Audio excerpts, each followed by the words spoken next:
So we're at Productronica 2021, What's New in Electronics TV. I'm joined by David Greenman from Humiseal. Lovely to see you again. And you, it's nice to be able to talk face to face. Yes. Actually, yeah, I feel that we can actually go out in the real world a bit more. Absolutely. I mean, it's just, it's quite interesting. There seem, from our small corner of this hall anyway, there seem quite a lot of people around. I don't know if you've had many people on your stand. It's been a typical first day for us. The morning is quiet, as we're in hall A4, so it takes time for people to come down. Yeah. And we're expecting about 3 o'clock, hopefully. Yeah. They will have made their way to A4. Yes, so they got through. Well, but we shouldn't take away from the fact that it is good actually, to see everyone in the industry again as well, isn't it? Yes. Yeah, it's been great to, So, we've had a couple of years where everyone's been staring at monitors rather than each other, and a lot of people have been coming up with new products, new ways of doing things, and it's interesting actually looking at this sheet of long list of products that you're bringing to market now. Actually, that sustainability. I mean, we were talking about this 3 years ago, really. That it was, the pressures were coming in from the customers, government, and the public. Really, it's great to see some people are ahead of the curve and ahead of the curve so comprehensively. Actually, solvents. There's some pretty nasty chemicals in the sort of processes you're dealing with, so it's great to see that you can take them out. And actually the one at the top of your list, this UV40 LED curing conformal coating, that sounds almost like a no-brainer, but when you realise the benefits of it, it's quite a huge thing, isn't it? Absolutely. The UV40 product we developed around 2005, launched it in 2006. It's become a very popular coating with automotive and white goods, but it was arc or microwave cure, so it consumed a lot of energy to cure it. So we've adjusted the product, we've made it LED curable, less energy, better for the environment, and it's still a major product that we're that we are marketing still, and the industry still wants it.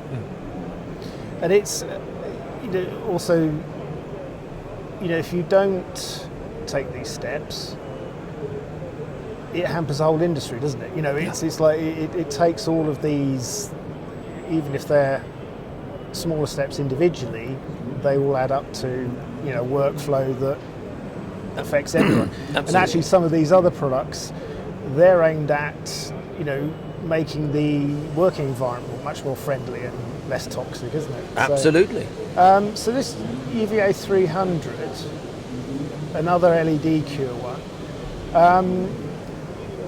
But was that developed, for the flexibility point of view? It was developed for flexibility and for thermal cycling. One of the problems with some UV curable coatings is that they are very poor performers on thermal cycling. So the UV 300, again, as you say, is a LED curable, but it has better flexibility. So it's good for environments where you're going to be cycling, say, minus 40 to plus 150, something like that.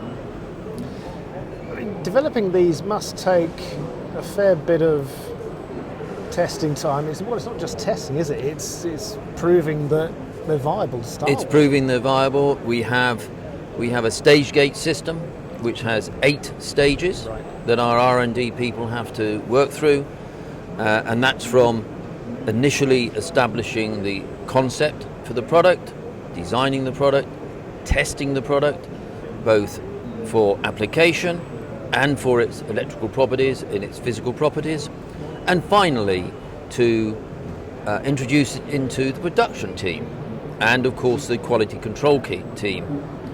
Humiseal being IATF 1649 qualified, we have a very strict quality control system. So they have to be involved as well before we can launch the product. Yeah.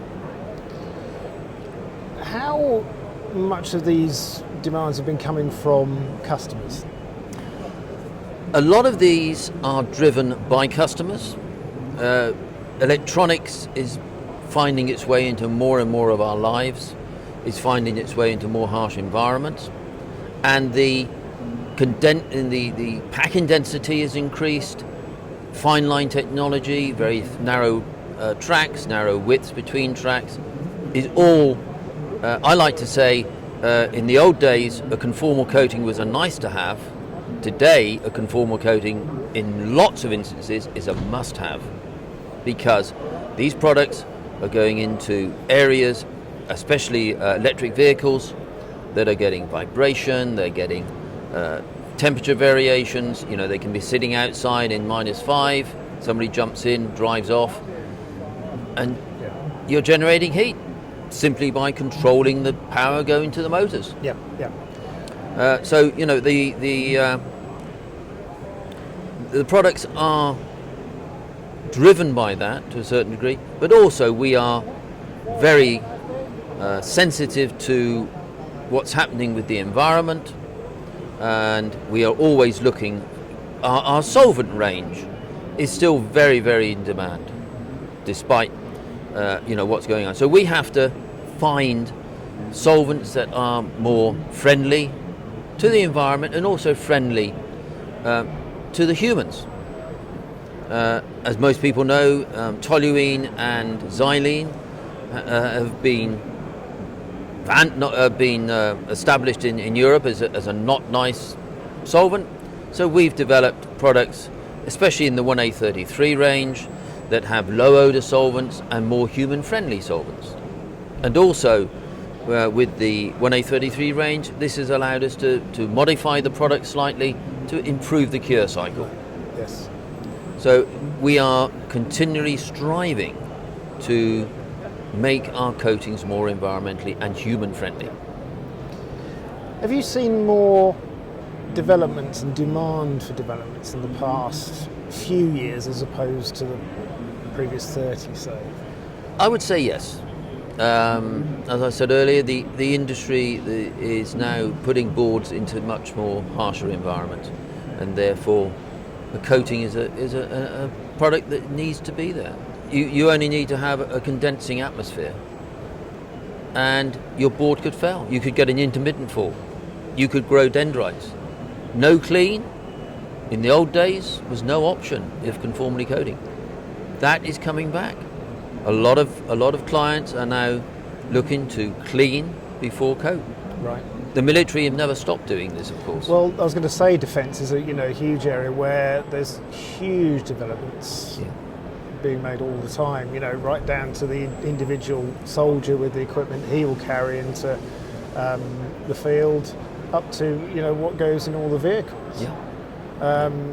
It's almost exponential, the growth, isn't it? And like you say, for you, that's a massive headache because the number of environments and temperature ranges that you've got to deal with. Or changing all the time. Yeah. And I was reading an interesting article in my Institute magazine the other month about the next generation of fighter plane that could be pilot without a pilot. Yeah. The pilot could be sitting in a nice comfy chair in a bunker somewhere. Yeah.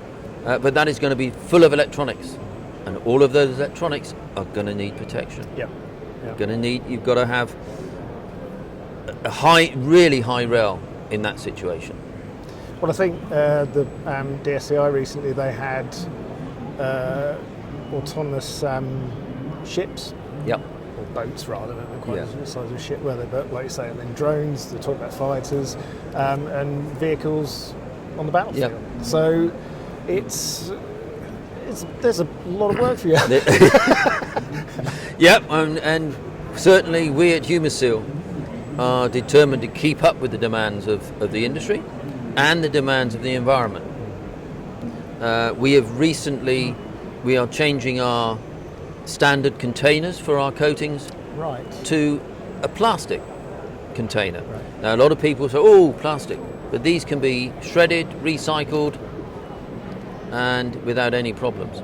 Whereas the tin plate cans that we used to use, Right. not so easily Yeah. recycled, and also these are more rigid and less damage is occurring in shipping. And that's a good thing, because environmental responsibility isn't just about the product you're selling, is it? No. It's about your business. It's route about to branch, packaging, isn't it, really? recycling. Again, Humiseal is ISO 14001 approved, so we have our own recycling within Right. within the factory and within the offices. Fantastic. You know. Yeah. I mean, they're good challenges to have, Oh yes, and life would be boring if we didn't have these sort of challenges, would it? life would be, Yeah. especially in lockdown. Yes. Yeah. I mean, did you? We all had to change and adapt how we worked, and not what we did, but the way we did it. Are you carrying some of those things through into future? We've looked at remote working and where that is possible, and it's actually allowing staff a bit more flexibility. Then, yeah, we're adopting it. But personally, I still believe there is a need for people to be in an office, especially young trainees, etc. Yes, that learning curve. That for them learning has been curve, that tremendous. Yeah. coffee machine chat, Yeah. and the off-the-record chats with the senior people and with more experienced people. Yeah. They're learning. Yes. And yeah. I'm sorry, you cannot do that remotely, in my that's opinion. a really good point, actually. Yeah. Well, hopefully we'll see some younger people coming in the industry through the doors here today. Yeah, let's hope so. Yeah. And I'm a great believer in apprenticeships. We Yeah. have discussed that before. Yes. Yeah. And I think we should have more apprenticeships in the industry. Yes. And let people learn on the job, and then they don't come out of university with massive great debts. Yes. Yeah. No, it's very true. Actually, I mean, that it's interesting how businesses have adapted, but the way businesses can still yet adapt. Like you say, the way there's a bit more human element to recruitment and how we nurture talent. It's not just about into that business, it's nurturing talent for the whole industry. Absolutely, Yeah. for the future. Yeah. We're all getting older. Yeah. Well, it's good to see you again. And you. Yes, and I hope you have a successful show. God willing. I hope you get mobbed about 3 o'clock. We'll see if the prediction comes true. Absolutely. Yeah. Thank you very much, David. Good to All the see best. you. Thank you very much for inviting me. Thank you.